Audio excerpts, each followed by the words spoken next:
नमस्कार दोस्तों, स्वागत है आप सभी का आपके अपने YouTube चैनल नॉलेज पंडित पर। दोस्तों, आज मैं इस वीडियो में आपके लिए 150 जीके के क्वेश्चंस लेकर आया हूं और ये प्रश्न जो है रिपीटेड क्वेश्चंस हैं जो कि प्रीवियस ऐसे एग्जाम में पूछे गए हैं।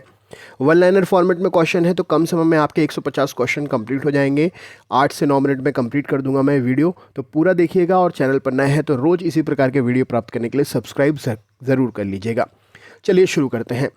गैर तेल का प्रथम कुआं कब और कहां खोदा गया था? तो 1859 में संयुक्त राज्य अमेरिका में गैर तेल का प्रथम कुआं खोदा गया था। किरकुक किस खनिज के लिए प्रसिद्ध खदान है? तो किरकुक जो है खनिज तेल के लिए प्रसिद्ध खदान है। खनिज तेल के भंडार होते हुए भी कौन सा देश तेल का आयात करता है? तो संयुक्त राज्य अमेरिका खनिज तेल के भंडार होते हुए भी तेल का आयात करता है। अंधी घाटी क्षेत्र किस खनिज के लिए विख्यात है? तो अंधी घाटी क्षेत्र यूरेनियम खनिज के लिए विख्यात है। थोरियम का सबसे अधिक भंडार कहाँ पाया जाता है? तो थोरियम जो है भारत में सबसे ज़्यादा पाया जाता है। विश्व में पवन ऊर्जा का कौन सा देश सबसे अधिक उत्पादन करता है? तो विश्व में यहाँ भारत की बात हो रही है, तो भारत पवन ऊर्जा के मामले में 5वें नंबर पर उत्पादन करता है। विश्व का प्रथम जल विद्युत केंद्र कब और कहाँ स्थापित हुआ था?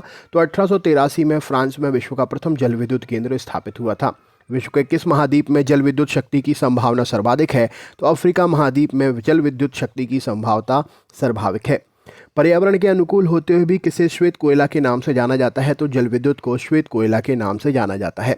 विद्युत उत्पादन के लिए भूतापीय ऊर्जा का उपयोग सर्वप्रथम किस देश में हुआ था शुरू? तो विद्युत उत्पादन के लिए भूतापीय ऊर्जा इटली में सबसे पहले शुरू हुई थी। किस देश में एकमात्र ऊर्जा का स्रोत जल विद्युत ही है? तो स्विट्जरलैंड देश में एकमात्र ऊर्जा का स्रोत जल विद्युत ही है। कोयले की सर्वोच्चतम किस्म कौन सी होती है? तो एंथ्रेसाइट कोयला कोयले की सर्वोच्चतम किस्म होती है। विश्व में किस प्रकार का कोयला सबसे अधिक पाया जाता है? तो बिटुमिनस कोयला विश्व में सबसे ज़्यादा पाया जाता है। कौन सा कोयला भूरा कोयला के नाम से जाना जाता है? तो लिग्नाइट कोयला भूरा कोयला के नाम से जाना जाता है। एंथ्रेसाइट कोयले में कार्बन की मात्रा कितने प्रतिशत होती है? तो 90% एंथ्रेसाइट कोयले में कार्बन की मात्रा होती है। बिटुमिनस कोयले का उत्पादन विश्व में कोयले के कुल उत्पादन का कितने प्रतिशत है? तो 80% कुल कोयले के उत्पादन का बिटुमिनस कोयला उत्पादित होता है। कोयला किस प्रकार की चट्टानों में पाया जाता है? तो अवसादी चट्टानों में पाया जाता है। विश्व में कोयला अधिक किस देश में पाया जाता है? तो चीन देश में कोयले का सबसे ज़्यादा आधिक्य है। जर्मनी का सबसे अधिक महत्वपूर्ण कोयला क्षेत्र कौन सा है? तो वेस्टफोलिया क्षेत्र जर्मनी का सबसे अधिक महत्वपूर्ण कोयला क्षेत्र है। विश्व की सबसे बड़ी कोयले की खान कौन सी है और कहाँ पर है? तो बांकी खान जिम्बाब्वे में विश्व की सबसे बड़ी कोयले की खदान है। कोयला उत्पादन की दृष्टि से भारत कौन से स्थान पर है? तो कोयला उत्पादन में भारत तीसरे स्थान पर है। विश्वविख्यात डोनबास कोयला क्षेत्र कहाँ पर है? तो डोनबास कोयला क्षेत्र यूक्रेन में स्थित है। रूर बेसिन कोयला क्षेत्र किस क्षेत्र में है? तो रूर बेसिन कोयला क्षेत्र जो है जर्मनी देश में स्थित है।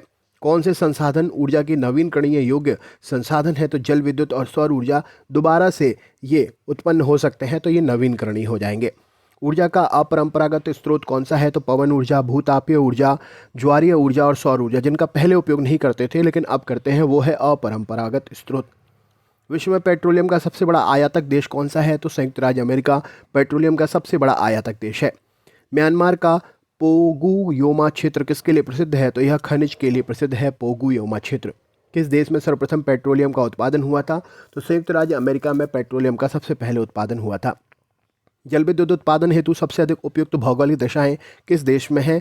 तो कॉन्गो गणराज्य में जल विद्युत उत्पन्न करने के लिए भौगोलिक दशाएं हैं। कुजुबास कोयला क्षेत्र किस देश में है? तो कुजुबास कोयला क्षेत्र रूस देश में है। विश्व का सबसे अधिक लिग्नाइट कोयला उत्पादक देश कौन सा है? तो जर्मनी सबसे ज़्यादा लिग्नाइट कोयले की किस्म उत्पादित करता है। विश्व में संभाव्य जल विद्युत शक्ति का न्यूनतम विकास किस महाद्वीप में हुआ है? तो अफ्रीका में संभव है लेकिन विकास न्यूनतम हुआ है जल विद्युत शक्ति का। गुप्त वंश की स्थापना कब हुई थी? तो 319 ईस्वी में गुप्त वंश की स्थापना हुई थी। गुप्त वंश की स्थापना किसने की थी? तो चंद्रगुप्त प्रथम के द्वारा गुप्त वंश की स्थापना हुई थी। गुप्त वंश के किस शासक ने महाधिराज की उपाधि धारण की थी? तो चंद्रगुप्त प्रथम ने महाधिराज की उपाधि धारण की थी। आर्यभट्ट कौन थे? तो खगोल वैज्ञानिक और गणितज्ञ थे आर्यभट्ट। आर्यभट्ट किस वंश के समकालीन थे? तो गुप्त वंश के समकालीन थे। गुप्त शासकों की राज दरबारी भाषा क्या थी? तो संस्कृत भाषा का प्रयोग करते थे गुप्त शासक। गुप्त राजवंश में किस शासक ने हूणों के आक्रमण को रोका था? तो स्कंदगुप्त ने हूणों के आक्रमण को रोका था। गुप्त राजवंश किसके लिए प्रसिद्ध था? तो कला और स्थापत्य के लिए गुप्त राजवंश प्रसिद्ध था। अजंता और एलोरा कलाकृतियाँ किस काल से संबंधित हैं? तो यह गुप्त काल से संबंधित हैं। कालिदास किसके राजकवि थे? तो चंद्रगुप्त द्वितीय, जिन्हें विक्रमादित्य भी कहते हैं। कालिदास इनके राजदरबारी कवि थे। अजंता चित्रकारी किस धर्म से संबंधित है? तो यह बौद्ध धर्म से संबंधित है। एरण अभिलेख का संबंध किस शासक से है? तो भानुगुप्त से एरण अभिलेख संबंधित है। चीनी यात्री फाहियान किसके शासनकाल में भारत आया था? तो चंद्रगुप्त द्वितीय के शासनकाल में भारत आया था। भारतीय संस्कृति का स्वर्ण युग किसे कहते हैं? तो गुप्त युग को भारतीय संस्कृति का स्वर्ण युग कहते हैं। सेतुबंध की रचना किस वंश के शासक ने की थी? तो सेतुबंध की रचना वाकाटक शासक ने की थी।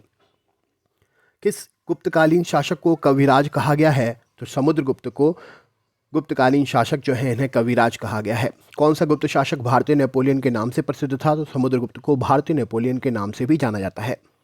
स्कंदगुप्त को किस लेख के शक्रोपम कहा गया है? तो कहोम स्तंभ लेख के लिए स्कंदगुप्त को, इस लेख में स्कंदगुप्त को शक्रोपम कहा गया है। गुप्त काल के सबसे लोकप्रिय देवता कौन थे? तो विष्णु गुप्त काल के सबसे लोकप्रिय देवता थे। दिल्ली में स्थित लौह स्तंभ किस नदी पर निर्मित हुआ है? किस सदी पर निर्मित हुआ है? दिल्ली में स्थित लौह स्तंभ किस सदी पर निर्मित हुआ है? तो यह 4वीं सदी में निर्मित हुआ है लौह स्तंभ जो है। फाहियान द्वारा लिखित ग्रंथ फो कुओ की में किसका वर्णन मिलता है? तो फाहियान द्वारा लिखित ग्रंथ फो कुओ की में बौद्ध धर्म के सिद्धांतों का वर्णन मिलता है। अमरकोश नामक ग्रंथ की रचना किसने की और वे किस शासक से जुड़े हुए थे? तो अमरकोश नामक ग्रंथ की रचना अमर सिंह ने की थी और चंद्रगुप्त द्वितीय शासक से जुड़े थे। हरिशेन किसका राज दरबारी कवि था? तो समुद्रगुप्त का राज दरबारी कवि था हरिशेन। गुप्त काल की सोने की मुद्रा को क्या कहते थे? तो उस समय उसे दीनार के नाम से जाना जाता था। कुमार संभव महाकाव्य को किसने रचा है? तो कालिदास जी ने रचा है। नालंदा विश्वविद्यालय की स्थापना किस युग में हुई है? तो गुप्त युग में नालंदा विश्वविद्यालय स्थापित हुआ है। गुप्त युग में भू राजस्व की दर क्या थी? तो उपज का 6ठा भाग भू राजस्व के रूप में लिया जाता था। नगरों का क्रमिक पतन किस युग की विशेषता है? तो गुप्त युग की विशेषता है नगरों का क्रमिक पतन। किस वंश के शासकों ने मंदिर और ब्राह्मणों को सबसे अधिक ग्राम अनुदान में दिए थे?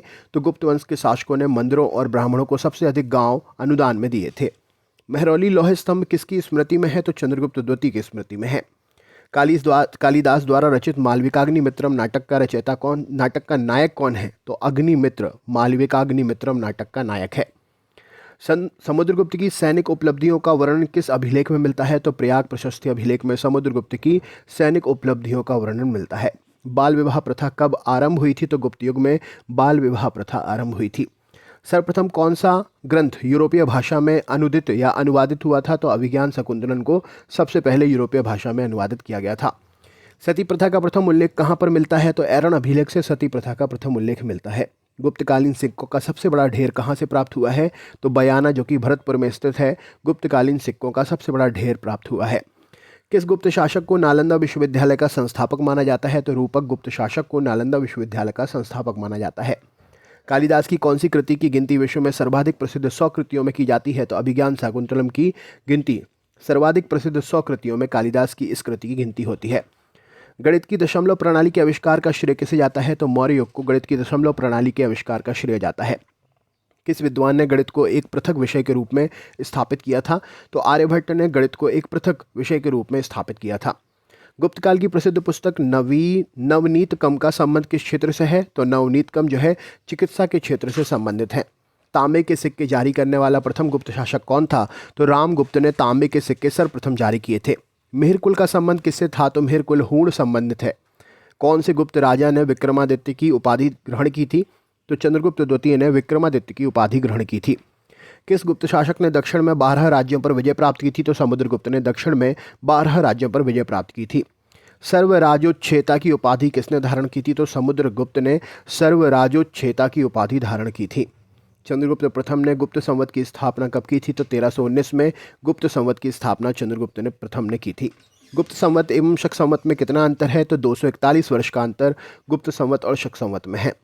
किस वंश के शासकों ने चांदी की मुद्राओं का प्रचलन किया? तो गुप्त वंश के शासकों ने चांदी की मुद्राओं का प्रचलन किया था। किसने समुद्रगुप्त को भारत का नेपोलियन कहा था? तो विंसेंट स्मिथ ने समुद्रगुप्त को भारत का नेपोलियन कहा था। गुप्त काल में प्रमुख शिक्षा केंद्र कौन से थे? तो पाटलिपुत्र और उज्जैनी गुप्त काल में प्रमुख शिक्षा केंद्र थे। गुप्त वंश का अंतिम शासक कौन था? तो विष्णुगुप्त गुप्त वंश का अंतिम शासक था। सती होने का प्रमाण प्रथम बार कब मिलता है? तो 510 ईस्वी में सती होने का पहला प्रमाण मिलता है। सूर्य सिद्धांत नामक ग्रंथ किसने लिखा है? तो आर्यभट्ट ने सूर्य सिद्धांत नामक ग्रंथ लिखा है। नालंदा विश्वविद्यालय की स्थापना कब हुई थी? तो 415 से 454 के बीच में ईस्वी में नालंदा विश्वविद्यालय की स्थापना हुई थी। पुष्यभूति वंश की स्थापना किसने की थी? तो पुष्यभूतिवर्धन ने पुष्यभूति वंश की स्थापना की थी। पुष्यभूति वंश का सबसे प्रतापी राजा कौन था? तो हर्षवर्धन पुष्यभूति वंश का सबसे प्रतापी राजा था। हर्षवर्धन गद्दी पर कब बैठा था? तो 606 ईस्वी में हर्षवर्धन गद्दी पर बैठा था। हर्षवर्धन का राज दरबारी कवि कौन था? तो बाणभट्ट हर्षवर्धन का राज दरबारी कवि था। चीनी यात्री हेनसांग किसके समकालीन हैं? तो हर्षवर्धन के समकालीन हैं चीनी यात्री हेनसांग।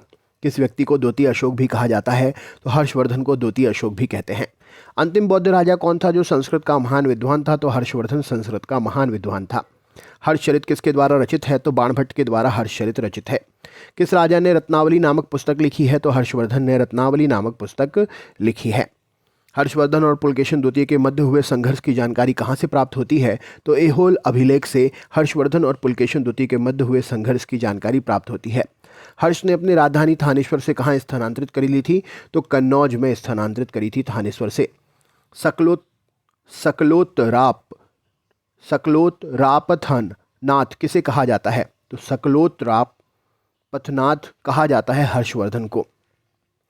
बंगाल का कौन सा शासक हर्ष के समकालीन था? तो शशांक शासक बंगाल का जो था हर्ष के समकालीन था।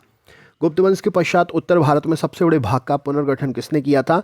तो हर्षवर्धन ने उत्तर भारत में सबसे बड़े भाग का पुनर्गठन किया था। हर्ष के शासनकाल में उत्तर भारत का सबसे महत्वपूर्ण शहर कौन सा था? तो कन्नौज उत्तर भारत का सबसे महत्वपूर्ण शहर था। हर्षवर्धन अपनी धार्मिक सभाएं कहाँ करता था? तो प्रयाग में अपनी धार्मिक सभाएं हर्षवर्धन करता था। हर्षवर्धन की राजधानी थानेश्वर वर्तमान में कहाँ स्थित है? तो थानेश्वर हरियाणा में स्थित है। वर्तमान में कन्नौज किस प्रदेश में है? तो कन्नौज उत्तर प्रदेश में स्थित है। हेनसांग की भारत यात्रा के समय सूती कपड़ों के उत्पादन के लिए सबसे प्रसिद्ध नगर कौन सा था? तो सूती कपड़ों के उत्पादन के लिए मथुरा सबसे प्रसिद्ध नगर था। चीनी यात्री को यात्रियों में राजकुमार कहा जाता है, कौन सा है वह चीनी यात्री? तो हेनसांग को चीनी यात्रियों का यात्रियों में राजकुमार कहते हैं। कुंभ के मेले का शुभारंभ किसने करवाया? तो कुंभ के मेले का शुभारंभ हर्षवर्धन ने कराया था। किस शासक ने नालंदा विश्वविद्यालय के लिए 100 ग्रामों की आय के दान के रूप में दी थी? तो 100 गांवों की आय जो उसके पास आई थी उसे दान कर दिया था हर्षवर्धन ने नालंदा विश्वविद्यालय के लिए। दक्षिण भारत में एरीपत्ती का अर्थ क्या था? तो जलाशय वाली भूमि दक्षिण भारत में एरीपत्ती के नाम से जानी जाती थी। पुष्यभूति काल में राज्य की आय का मुख्य साधन क्या था? तो पुष्यभूति काल में राज्य की आय का मुख्य साधन भूमिकर हुआ करता था। पुष्यभूति काल में भूमिकर कितना लिया जाता था? तो पैदावार का 1/6 भाग पुष्यभूति काल में आय के रूप में लिया जाता था। हर्षवर्धन के समय नालंदा विश्वविद्यालय का कुलपति कौन था? तो शीलभद्र हर्षवर्धन के समय नालंदा विश्वविद्यालय का कुलपति था। किस अभिलेख में हर्षवर्धन को परमेश्वर कहा गया है? तो मधुबनवा बांसखेड़ा अभिलेख में हर्षवर्धन को परमेश्वर कहा गया है। कश्मीर का इतिहास किस ग्रंथ में मिलता है? तो राजतरंगिणी में कश्मीर का इतिहास मिलता है। राजतरंगिणी नामक ग्रंथ का लेखक कौन है? तो कल्हड़ ने राजतरंगिणी लिखी है। करकोटक वंश का स्थापना किसने की थी? तो दुर्लभवर्मन ने करकोटक वंश की स्थापना की थी। अवंती नगर नामक नगर को किस शासक ने बसाया था? तो अवंतीवर्मन ने अवंती नगर नामक नगर को बसाया था। करकोट वंश के बाद किस वंश का उदय हुआ? तो उत्पल वंश का उदय कटकोट वंश के बाद में हुआ था। सर्वप्रथम हर्षवर्धन ने कन्नौज में बौद्ध धर्म सभा का आयोजन कब किया था? तो बौद्ध धर्म सभा का आयोजन हर्षवर्धन ने 643 ईस्वी में किया था। हर्षवर्धन की मृत्यु के पश्चात कन्नौज पर किसका शासन हुआ? तो यशोवर्मन का शासन हर्षवर्धन की मृत्यु के बाद हुआ। हेनसांग की रचना का नाम क्या था? तो CU की हेनसांग की रचना है। प्रकृति का सुरक्षा वाल्व किसे कहते हैं? तो ज्वालामुखी को प्रकृति का सुरक्षा वाल्व कहते हैं। किस ज्वालामुखी में उद्गार होते रहते हैं? तो जागृम या जागृत ज्वालामुखी में उद्गार होते रहते हैं। पेले अश्रु की उत्पत्ति कब होती है? तो ज्वालामुखी के उद्गार के समय पेले अश्रु की उत्पत्ति होती है। ज्वालामुखी में कौन कौन सी गैसें होती हैं? तो जलवाष्प, हाइड्रोजन, नाइट्रोजन, कार्बन डाइऑक्साइड, ये सभी ज्वालामुखी की गैसें हैं। काल्डेरा किससे संबंधित है? तो काल्डेरा जो है यह ज्वालामुखी है। जिस ज्वालामुखी में उद्गार कभी नहीं हुआ वह क्या कहलाता है? तो उसे शांत ज्वालामुखी कहते हैं। विश्व का सबसे ऊंचा सक्रिय ज्वालामुखी कौन सा है? तो ओजस डेल सेलाडो जो कि अर्जेंटीना चिली में है, विश्व का सबसे सक्रिय ज्वालामुखी है। विश्व का शांत ज्वालामुखी कौन सा है? तो एकांगुआ ज्वालामुखी विश्व का शांत ज्वालामुखी है। फ्यूजियामा किस देश का ज्वालामुखी है? तो जापान में स्थित ज्वालामुखी है फ्यूजियामा। किस ज्वालामुखी को भूमध्य सागर का प्रकाश स्तंभ कहते हैं? तो स्ट्रोम्बोली ज्वालामुखी को भूमध्य सागर का प्रकाश स्तंभ कहते हैं।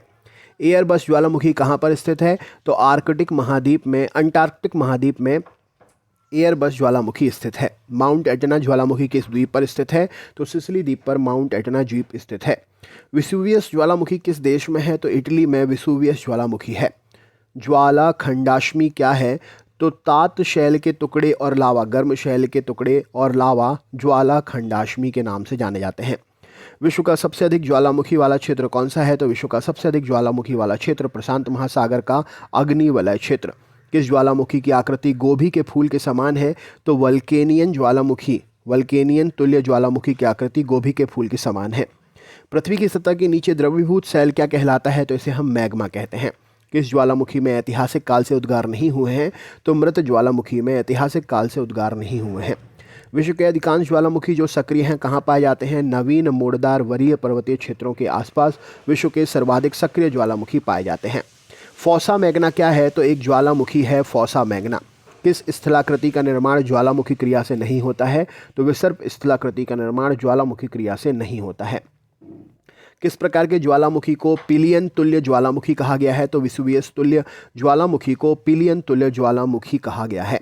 10,000 धुआंरों की घाटी कहाँ पाई जाती है? तो अलास्का में 10,000 धुआंरों की जो है घाटी पाई जाती है। विश्व का सबसे ज्वालामुखी सक्रिय जो है वह कौन सा है?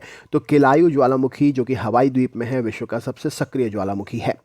पृथ्वी के नीचे द्रवीभूत शैल क्या कहलाते हैं? तो इसे हम मैग्मा कहते हैं। प्रसुप्त ज्वालामुखी का एक उदाहरण कौन सा है? तो काराकटोआ ज्वालामुखी प्रसुप्त ज्वालामुखी का उदाहरण है। एल मिस्टी ज्वालामुखी किस देश में है? तो पेरू देश में एल मिस्टी ज्वालामुखी है। राजपूत काल कब से कब तक का माना जाता है? तो 6ठी सदी से 12वीं सदी तक राजपूत काल माना जाता है। तो दोस्तों ये थे 150 क्वेश्चंस। कैसा लगा वीडियो कमेंट करके ज़रूर बताएं। चैनल पर नए हैं तो सब्सक्राइब करें और वीडियो अंत तक देखा है तो लाइक ज़रूर करिएगा। नेक्स्ट वीडियो में फिर से मिलते हैं। बहुत बहुत धन्यवाद।